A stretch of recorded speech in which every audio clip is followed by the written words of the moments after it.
네, 안녕하세요. 행꿈사의 경매하는 남자 경남사무장입니다. 오늘은 저희 행꿈사의 주영민 실장님을 모시고 여러분들이 궁금해하는 대출에 대해서 한번 파헤쳐 볼 건데요.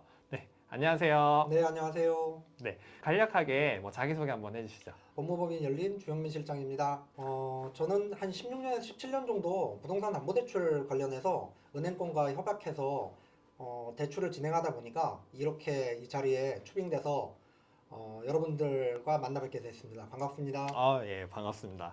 저희 행꿈사의 많은 수강생들 분, 그리고 법무법인 열린의 많은 의뢰인분들이 대출 관련해서 다 이 주영민 실장님을 거쳐서 다 대출을 많이 받았다고 해요.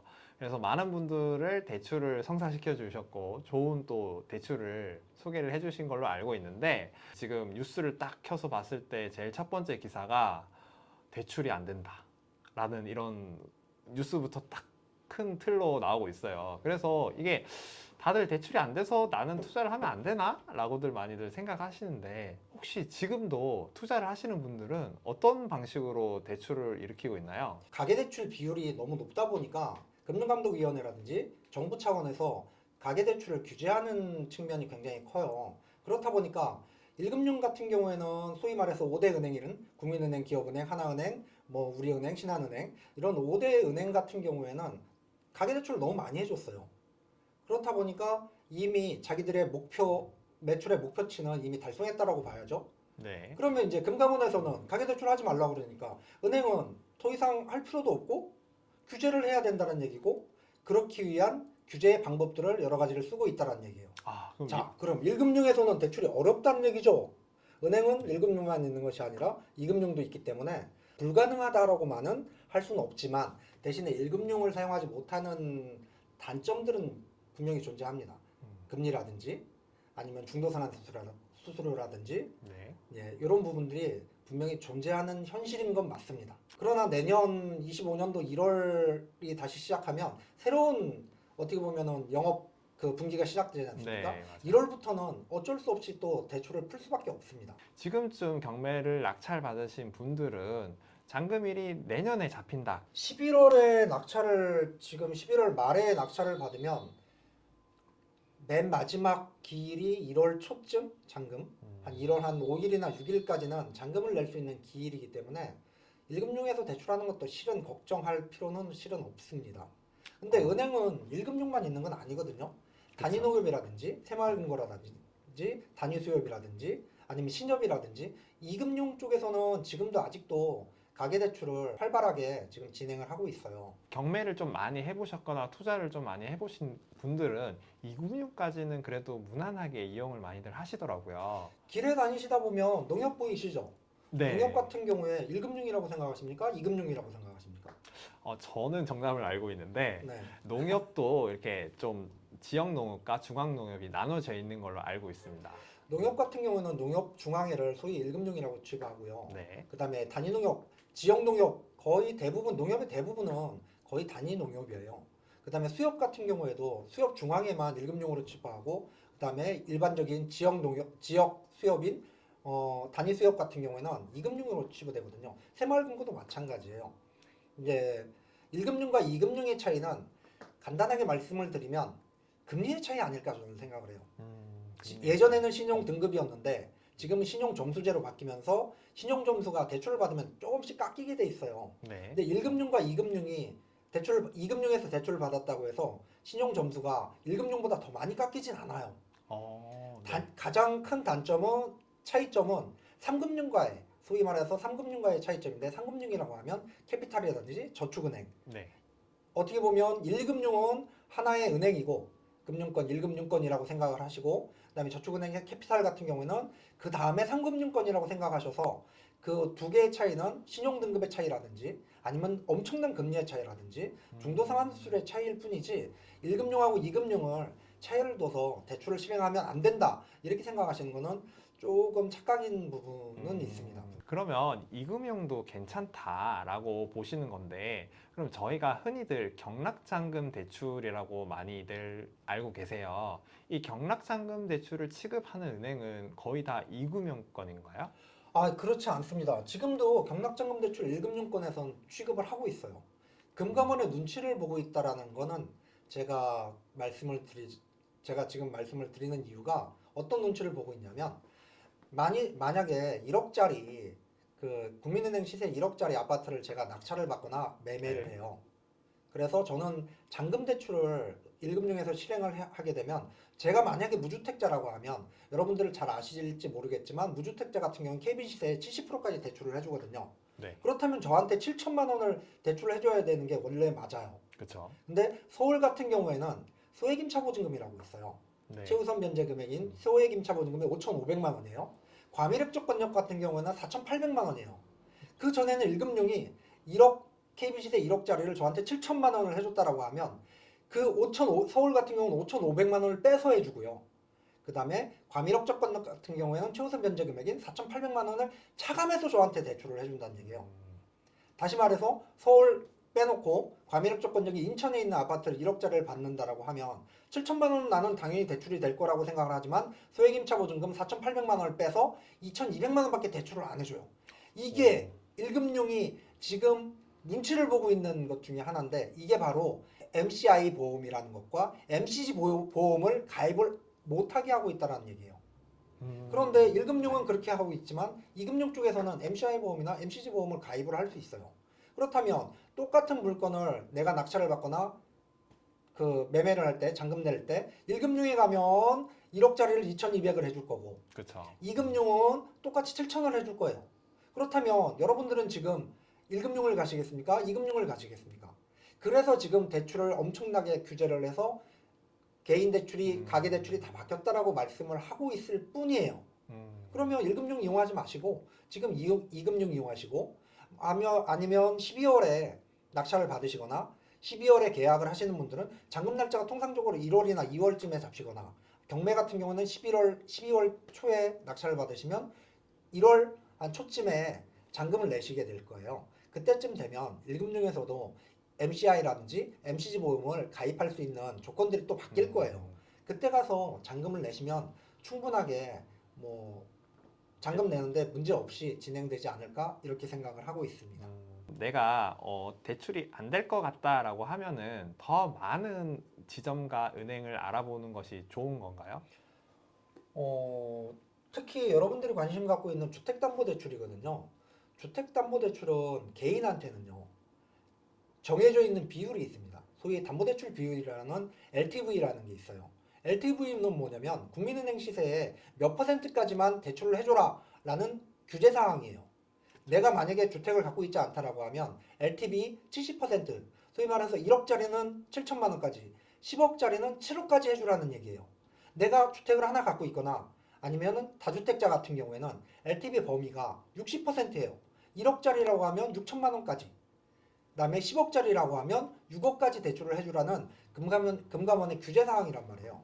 그럼 무주택자 분이 처음 대출을 일으키면 LTV 70%까지 가능하고 그 다음에 주택이 있으신 분들이 대출을 할 때는 LTV 60%까지 대출이 가능하다는 말씀이신 거죠. 네, 1금융권이나 2금융권 상관없이. 상관없이. 네. LTV도 있지만 대출을 하기 위해서는 알아야 될 게 DSR이라는 것도 있는데요. 이 DSR 그리고 스트레스 금리 요건 어떤 거죠? 예전에는 DTI라는 거를 얘기를 많이 했어요. 하지만 최근에는 DTI보다는 DSR을 규제를 한다라고 얘기를 하고 있는데 DSR의 범위를 퍼센트를 먼저 말씀드리면 1금융은 40%입니다. 자, 그러면 DSR은 뭘까요? 총부채 원리금 균등상환 비율이에요. 소위 말해서 내가 부동산담보대출, 가계자금 대출을 주택구입자금으로 대출을 갖고 있느냐, 아니면 자동차 대출을 갖고 있느냐, 마이너스 통장이나 신용대출을 갖고 있느냐, 자동차 할부금 대출이라든지 이런 마이너스 대출 같은 경우에 그 전에는 주택구입 자금에 대해서만 원리금 균등이었어요. 상환을 할 수 있는 능력을 봤어요. 지금은 모든 부채에 대해서 원리금을 균등하게 상환할 수 있는 비율을 본다는 얘기예요. 그럼 DTI는요?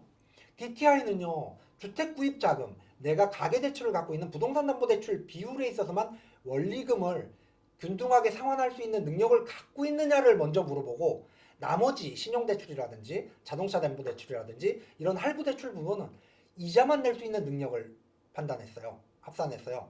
그래서 DTI보다 DSR이 대출 규제에 굉장히 강화됐다라고 판단을 하시는 게 가장 맞아요. 그러면 총 부채에 대한 원리금 균등 상환 비율인데 이거는 내가 대출 받는 부분에 있어서 내 소득 대비해서 얼마나 능력을 갚을 수 있는 능력이 있느냐를 판단하는 거거든요. 소위 말해서 내가 연봉이 5천만 원이에요. 네. 그러면 주택구입자금 대출 대략 얼마 나올 것 같으세요? 아까 40%라고 그 40% 말씀하셨죠. 범위를 기준으로 해서 더 넘어가면은 안 된다. 안 된다는 얘기예요. 네. 자, 지금 1금융권 금리가 4.5에서 4.6 이거는 부수거래 조건, 금리 인하 조건을 다 충족했을 경우에요. 그럼 2금융은요? 약 5%에서 5.1% 잡히고 있거든요. 여기에서 DSR을 계산할 때 내가 받을 수 있는 대출 금리 플러스 스트레스 금리라는 1.2 정도를 포함시켜 가지고 금리를 계산을 해요. 다시 말해서 내가 1억을 대출을 받아서 1년 동안 5%라고 하면 이자를 500만 원을 내야 된다는 얘기예요. 네. 그 내 소득 대비해서 이자를 낼 수 있는 능력, 그 다음에 원금도 같이 균등 상환하잖아요. 맞아요. 원금까지 낼 수 있는 비율을 퍼센트로 따지는 게 그 범위가 40%라는 얘기예요. 그러면 여러분들은 간단하게 판단하시기에 내 연봉이 5천이야. 내가 연봉이 3천이야. 그러면 나는 대출이 얼마나 나오지? 라는 기준을 한번 말씀을 드릴게요. 1금융 기준으로 해서 1,000만 원당, 소득 1,000만 원당 약 7,200만 원의 대출을 해줘요. 내가 5천을, 연봉이 5천이라고 하면 7호 35, 한 1금융에서 한 3억 5천 나오겠네요. 그럼 2금융은요, 특이하게도 어떻게 보면 영업적인 측면이나 2금융을 보호하는 측면, 2금융한테 특혜를 주는 측면이 있는데 DSR이 40%가 아니라 50%예요. 그렇다면 네. 같은 연봉 대비해서 1금융 같은 경우에 내가 연봉이 5천이면 3억 5천 대출해 준다라고 하면 2금융에서 대출을 받으면 DSR 범위가 한 4억 2천 정도 돼요. 대신에 비율대로 10%만큼 그렇게 올라가는 게 아니라 1금융은 금리가 살짝 낮죠. 네. 2금융은 금리가 살짝 높죠. 그래서 정비례하진 않고 대략 한 2금융은 한 7,800, 1,000만 원당 내 소득이 1,000만 원일 때 대출이 한 7,800 정도 나오면 된다라고 계산을 하시고요. 1금융은 약 7,000에서 7,200만 원 정도 대출이 나온다 이렇게 판단하시는 게 좋아요. 그러면 소득이 우리는 만약에 다주택자 같은 경우에 말씀을 드릴게요. 아니면은 1주택자, 무주택자한테도 말씀을 드리면 내가 1억짜리 대출을 받기 위해서 7천만 원에 LTV 상한 70%인 7천만 원 대출을 해준다. 나오겠죠? 그냥 내가 연봉 1,000만 원만 돼도 나오겠죠? 맞아요. 그런데 제가 연봉이 5천이에요. 근데 나는 7억짜리를 사고 싶어요. 아니면 8억짜리를 사고 싶어요. 아니면 10억짜리를 사고 싶어요. 예를 들어서 10억짜리. 내가 연봉이 5천인데 10억짜리 아파트를 사고 싶어요. 그러면 LTV 범위가 70%라고 그랬어요. 그러면 7억이에요. 난 연봉이 5천인데 DSR에 걸린다는 얘기를 해요. 연봉이 5천일 때 담보대출 비율이 아니면 DSR 범위가 아까 제가 말씀드렸듯이 1,000만 원당 한 7천만 원. 그러면 내가 연봉이 5천일 때 1금융에서 3억 5천밖에 대출이 안 된다는 얘기예요. 10억짜리 아파트를 사고 싶어서 난 7억을 대출 받고 싶은데 LTV 범위는 7억이지만 DSR 때문에 내가 대출을 못 받는 거예요. 그래서 가계대출이 다주택자들이 대출 받는 범위들이 굉장히 줄어진다는 얘기거든요. 그러면은 뭐 저희가 연봉이 그렇게 높진 않은데 연봉 낮은 사람들은 뭐 현금도 없고 그럼 아파트를 사지 말라는 소린지 그럼 다른 대안은 없을까요? 그래서 LTV 범위보다는 DSR을 어떻게 보면 회피라기보단 어떻게 보면 DSR을 초과한 분들이 대출을 받을 수 있는 부분이 바로 사업자 대출이에요. 자, 대출에는 용도가 있어요. 가게는 가계자금 대출, 사업을 하시는 분들은 사업자 대출 이렇게 용도가 완전히 달라지거든요. 경남 사무장님이 개인적으로 주택을 구입하면서 주택자금을 대출을 받는 거는 개인 대출이기 때문에 가계 대출이에요. 맞아요. 이건 별개로요. 음. 만약에 경남 사무장님이 주택을 구입해서 나는 이게 매매 목적으로 이 주택을 구입할 수도 있고 아니면 임대 목적으로 주택을 구입할 수도 있어요. 자, 그냥 개인으로 낙찰 받거나 매매를 해서 매매를 하시면 아니면은 임대를 두시면 그냥 개인 대출일 뿐이에요. 근데 만약에 경남 사무장님이 매매 사업자를 내셨어요. 임대 사업자를 내셨어요. 그렇게 되면 이건 사업자인 거예요. 자, 이 매매 사업자나 임대 사업자를 기본으로 한 베이스로 대출을 해주는 것을 이게 사업자 대출이라고 해요.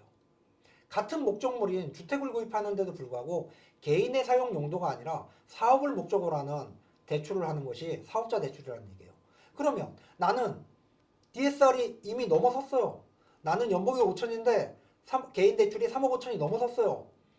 어떤 물건을 내가 주택을 하나 갖고 있는데 기존 대출이 3억 5천이라고 해요. 나는 저 아파트를 또 사고 싶어요. 근데 LTV 범위는 분명히 KB시대 60%라고 분명히 말씀드렸어요. 1주택자 같은 경우에, 다주택자 같은 경우에. 근데 DSR 범위를 넘어선단 말이에요. 그러면 나는 못하라는 얘기냐? 그렇지 않다는 얘기예요. 이럴 때는 단타를 치시거나 하시는 분들은 이 목적물에 사업자, 부동산 매매 사업자라든지 임대 사업자를 내세요. 그리고 잔금 대출을 받을 때 개인 대출이 아니라 사업자 대출을 하세요. 사업자 대출은요, 개인 사업자도 있지만 법인 사업자도 있어요. 똑같이 LTV 범위가 좀 달라져요.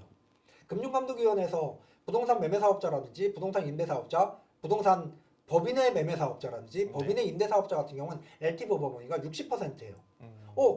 개인 대출하고 사업자 대출하고 별 차이가 다주택자는 똑같잖아요. 네네. 그렇기 때문에 DSR을 회피한다기보다는 어떻게 보면 DSR을 넘어서는 분들도 주택을 구입해서 매매 사업자나 임대 사업자 아니면 법인을 만들어서 법인 사업자로 운영할 수 있으시다라는 얘기죠. 하지만 이 차주에 이자는 낼 수 있어? 라는 능력은 봐요. 이게 상환력이에요. 네네. 소위 말해서 내가 연봉 5천인데 3억 5천에 대출을 받고 있어요. 그러면 연봉 대비해서 한 40%라 그랬잖아요. 네. 40% 원리금 상환하고 있고 한 60%는 내가 가계자금으로 쓸 수 있는 능력이잖아요. 네. 다른 물건에 뭐 1억짜리에 대출 이자가 5%라고 해봤자 한 달에 뭐 한 40만 원, 42만 원 정도니까 나머지 연봉 5천인 사람들이 40%인 뭐 2천만 원을 기존 주택의 원리금으로 상환하고 있고 나머지 3천만 원은 이 새로운 대출 사업자 대출 받은 거에 이자를 납입할 수 있는 능력을 봐요. 이게 상환력이에요. 그래서 내가 뭐 연봉은 2천인데 개인 대출이 뭐 1억이다, 2억이다 있다라고 쳐요. 사업자 대출을 6억씩, 8억씩 해주진 않아요. 그쵸. 왜냐하면 그만큼의 비율적인 상환력을 보긴 한다라는 얘기예요. 그래서 무한대로 내가 사업자 대출이 나갈 거라는 생각은 안 하시지만 네. 대신에 완전히 DSR을 꽉 찼을 때 대출을 못 받는다 이런 생각은 안 하셔도 될 것 같습니다. 개인 대출이든 사업자 대출이든 LTV 60%까지 보통 된다라고 말씀을 해주셨는데 60에서 70%보다 더 많이 받는 방법도 있지 않나요? 매매하고 좀 다르게 경락잔금 대출은 LTV 범위가 살짝 달라요. 무주택자 같은 경우에 KB시세의 70%, 그다음에 낙찰가의 80% 또는 낙찰가의 90%, 요 둘과 KB시세 70%두 개가 둘 중에 작은 금액이 나와요. 1금융 같은 경우에는 이제 제가 만약에 예를 들어서 1억짜리를 8천에 받았다고 쳐요. KB시세 1억짜리를 저는 8천만 원에 낙찰 받았어요. 그럼 LTV 범위라고 뭐라고 그랬죠? 낙찰가가 아니라 분명히 KB시세의 70%. 그럼 7천만 원이잖아요. 네. 그다음에 8천만 원의 80%, 88이 64, 6,400만 원이잖아요. 네. 7천만 원과 6,400, 둘 중에 작은 금액이 나와요. 네. 그러면 6,400이 나오는 게 대부분이란 얘기예요. 네. 근데 어떤 은행은 낙찰가의 90%까지 나요. 98에 72, 7,200만 원까지도 나와요. 맞아요. 그러면 KB시세의 70%, 그 다음에 낙찰가의 90%, 7천만 원과 7,200만 원, 둘 중에 작은 게 얼마죠? 7천만 원이 나와요. 이해되시죠? 네네. 예, 요거는 상품이기 때문에 그래요. 모든 1금융이 그렇지도 않고 모든 2금융이 그렇지도 않아요. 상품이기 때문에 내가 만약에 담보대출 비율, 대출 가능 금액을 높게 받고 싶으시다라고 하면 KB시세 70%, 낙찰가의 80%보다 낙찰가의 90%인 상품을 팔고 있는 은행을 접촉해서 대출을 실행하는 것이 굉장히 중요한 부분입니다. 이 물건에 대해서 객관적으로 얼마가 나올 것이냐가 1번. 네. 그 다음에 나는 과연 얼마가 나올 것이냐. 그게 DSR 2번. 2번. 만약에 내가 LTV는 존재하지만 DSR 범위를 넘겼어. 그러면 가계대출을 할 것이냐. 가계대출이 안 된대. 그럼 사업자 대출. 소위 말해서 매매사업자 대출, 임대사업자 대출. 가능하네. 자, 대출을 받았어. 그 다음에 어떻게 팔 것이냐. 금리, 중도상환 수수료. 내가 오래 보유하면 금리가 낮은 쪽으로. 아니면 단기간에 매도를 할 거면 중도상환 수수료. 이렇게 네 가지로 분류하시면 된다라고 생각을 해요. 이제 머릿속에 쫙 정리가 좀 된 것 같아요. 자세하게 좀 더 알고 싶다 하시는 분들은 어떻게 하면 좋을까요? 행꿈사에서 진행하고 있는 낙찰 준비반이 있어요. 거기에는 기본적인 권리 분석이라든지 아니면은 명도라든지 대출이라든지 세무라든지 이런 부분을 4주에 걸쳐서 굉장히 자세하게 강의를 하고 있어요. 여러분들이 정말 관심 갖고 듣고 싶으시다라고 하면 낙찰 준비반에 가입하셔서 좋은 강의들 많이 듣고 가시기 바랍니다. 네, 이상 저는 행꿈사의 경남사무장. 주영민 실장이었습니다. 네, 감사합니다.